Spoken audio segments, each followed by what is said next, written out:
हरे कृष्णा प्रिय भक्तों, तो आज हम ब्रज के एक क्षेत्र में आए हैं जिनका नाम है श्री केदारनाथ। चार धाम में से एक धाम श्री केदारनाथ जी हैं, जिनकी बड़ी सुंदर कथा है जो कि भगवान नारायण स्वयं नारद जी को बता रहे हैं। तो कथा यहाँ पे इस प्रकार से है कि भगवान नारायण कहते हैं नारद, हे नारद, सतयुग में परम पराक्रमी धर्मात्मा राजा केदार हुआ करते थे। जो केदार जी थे वो 100 अश्वमेघ यज्ञ किए थे। तो भगवान इतने प्रसन्न हो गए कि वो प्रसन्न होकर के उन्होंने इंद्र की उपाधि देनी चाहिए भगवान केदारनाथ जी को, लेकिन केदारनाथ जी उस उपाधि को भी ठुकरा दिए। जो केदार राजा थे वो प्रत्येक कार्य जो भी भगवतीय कार्य करते थे भगवान की प्रसन्नता के लिए किया करते थे। अब भक्तों के साथ भक्तों की सुरक्षा के लिए हमेशा भगवान के चक्र जो होते हैं सुदर्शन, वो हमेशा केदार जी के साथ रहते थे। फिर एक बार हुआ ये कि केदार जी ने इस स्थान पे तपस्या किया, तप किया, और फिर भगवान प्रसन्न होकर के उनको वहीं से गोलोक गए। तो ये वही स्थान है जहाँ पे राजा केदार जी ने तपस्या किया था, जो कि काम्य वन के क्षेत्र में पड़ता है। ये बहुत सुंदर स्थान है। काम्य वन जो है भगवान को अति प्रिय स्थान है। भगवान के नाम अनंत है, भगवान की लीलाएं अनंत हैं।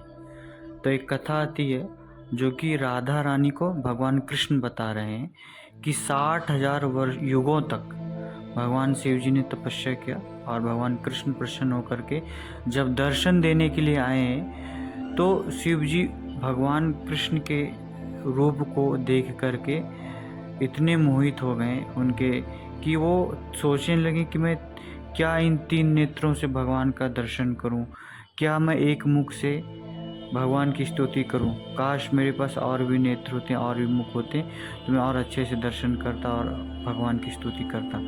तो यह बात जो है भगवान शिव जी 4 बार सोचे थे, इसलिए उनके और 4 मुख प्रकट हो गए उसी समय। और हुआ ये कि 4 मुख जब प्रकट हो गए, एक 5 हो गए।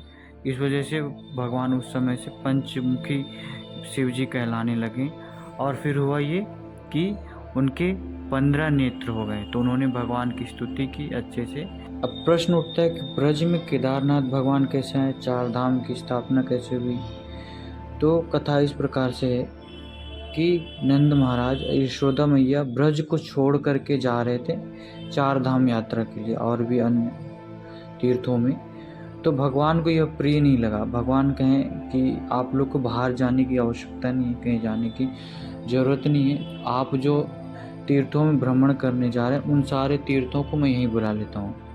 तो जिसमें से एक केदारनाथ जी को भी बुलाया और उनको ब्रज में स्थापित किया।